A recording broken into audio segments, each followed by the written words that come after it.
Beredar di media sosial video yang memperlihatkan ribuan pencari kerja berdesakan dan memenuhi halaman sebuah perusahaan di Batam, Kepulauan Riau.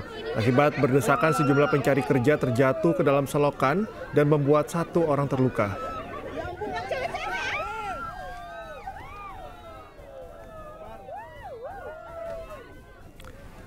Proses rekrutmen yang dijadwalkan mulai pukul 8 pagi berubah menjadi lautan manusia sejak pagi.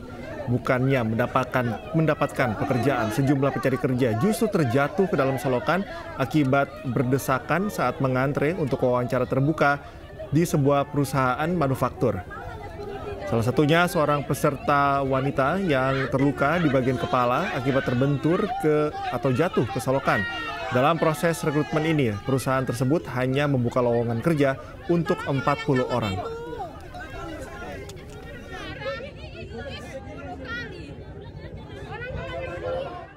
Kita ke informasi olahraga, pemirsa. Sejumlah anak-anak dan warga menyambut meriah kedatangan punggawa Timnas U17 Muhammad Zahabi Goli saat pulang ke rumahnya di Cikunir, Kota Bekasi, Jawa Barat. Selain anak-anak dan warga, kepulangan pemain klub Persija ini disambut pihak keluarga dan wali kota Bekasi.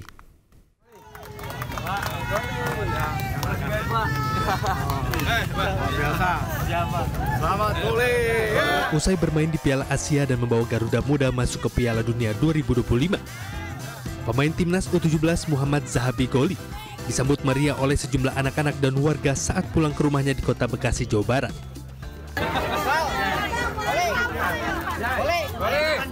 Kepulangan Goli juga disambut oleh pihak keluarga bersama wali kota Bekasi. Saat tiba, warga pun langsung berebut untuk meminta foto kepada pemain winger Timnas U17 dan klub Persija Jakarta. Penyambutan dilakukan sebagai apresiasi kepada salah satu bibit muda di Kota Bekasi dan di dunia sepak bola. Wali kota berharap prestasi dari bibit terus bermunculan dan bisa membawa harum nama Kota Bekasi dan Indonesia ke tingkat yang lebih tinggi. Tentu ini adalah bagian apresiasi dari pemerintah Kota Bekasi. Dan ada satu spirit semangat agar ini bisa menebar kepada anak-anak yang hari ini sedang berjuang, ingin menunjukkan eksistensi mereka bisa berprestasi di sepak bola. Kalau bisa dapat dunia, selalu motor kecil Munir, selalu support Goli dan Timnas U17 semoga bisa lolos di Piala Dunia. Sebelumnya, Timnas U17 terhenti langkahnya di babak perempat final Piala Asia U17 2025 setelah mengalami kekalahan 0-6 saat melawan Korea Utara. Namun, Timnas U17 di fase grup meraih poin sempurna setelah menang melawan Korsel, Yaman, dan Afghanistan, sehingga berhasil lolos ke Piala Dunia U17 2025 mendatang. Dari Bekasi, Jawa Barat, Rahmat Hidayat, iNews melaporkan. Pemirsa, ribuan warga menggelar unjuk rasa bela Palestina di kawasan Gedung Negara Gerahadi, Surabaya, Jawa Timur. Selain menyuarakan kemerdekaan Palestina, massa juga mendukung Presiden Prabowo Subianto untuk mengevakuasi warga Palestina ke Indonesia.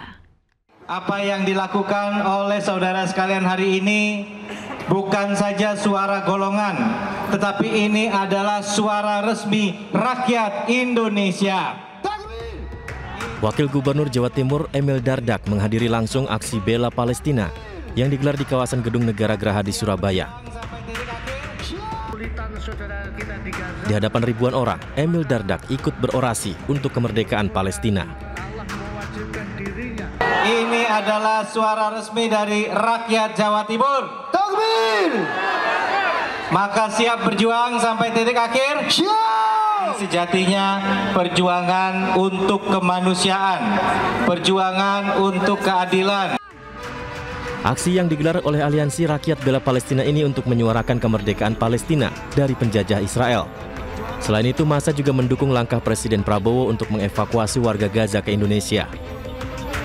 Sementara itu, saat berlangsungnya aksi, arus lalu lintas di kawasan tersebut sempat ditutup total dan kendaraan dialihkan ke Jalan Simpang Dukuh, Surabaya. Dari Surabaya, Jawa Timur, Rahmat Ilyasan, iNews melaporkan. Ribuan santri dalam Forum Ukhuwah Islamiyah menggelar aksi solidaritas untuk Palestina di Jalan Malioboro, Yogyakarta. Mereka mengecam kebiadaban Zionis Israel yang telah menjajah Palestina.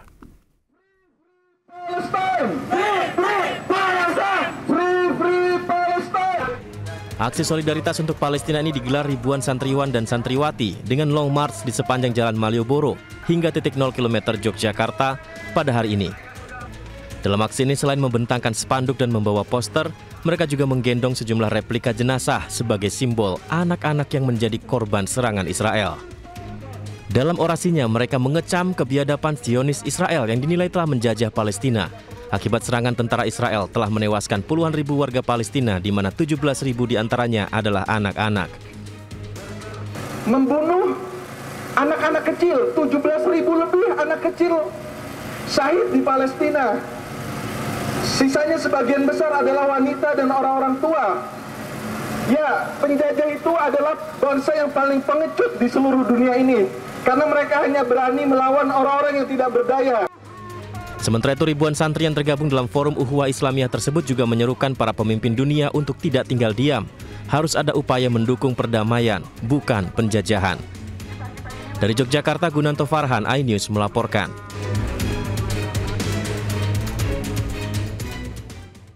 Pemirsa, pemerintah Indonesia resmi memulai misi negosiasi dengan Amerika Serikat terkait tarif impor baru. Pemerintah Indonesia mengusulkan kerjasama bilateral yang saling menguntungkan dan menawarkan untuk mempermudah operasional perusahaan Amerika di Indonesia. Masyarakat yang mengikuti Dalam konferensi pers virtual, Menko Perekonomian Airlangga Hartarto menyampaikan bahwa Indonesia menjadi salah satu negara yang diterima lebih awal untuk memulai proses negosiasi dengan target perjanjian dagang dalam 60 hari ke depan. Sejumlah pertemuan penting telah dilakukan delegasi Indonesia. Dalam pembahasan awal, Indonesia mengusulkan kerjasama bilateral yang saling menguntungkan dengan pemerintah RI. Salah satunya, Indonesia juga akan mempermudah iklim bisnis yang aman bagi perusahaan Amerika Serikat yang beroperasi di dalam negeri. Bahwa Indonesia akan meningkatkan pembelian energi dari Amerika Serikat, antara lain LPG, kemudian juga crude oil dan gasolin. Juga Indonesia berencana untuk terus memberi produk agriculture, antara lain gandum, soybean meal, dan juga Indonesia akan meningkatkan pembelian barang-barang modal dari Amerika.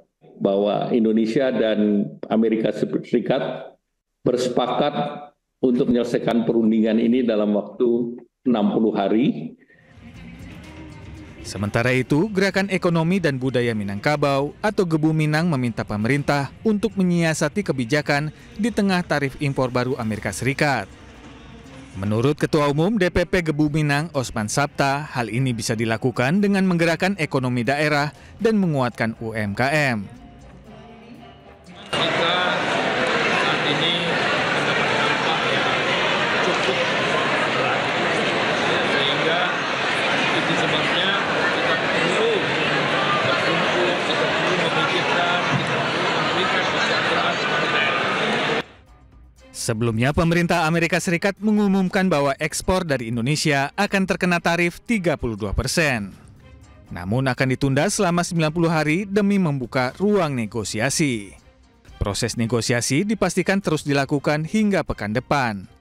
Dan upaya menggandeng asosiasi di Amerika Serikat juga dilakukan demi menjaga posisi tawar Indonesia yang lebih baik. Tim Liputan iNews melaporkan. Sebuah mobil listrik menabrak belasan sepeda motor di kawasan Sunter, Jakarta Utara. Informasi lengkapnya kami hadirkan usai jeda, tetaplah di iNews Pagi.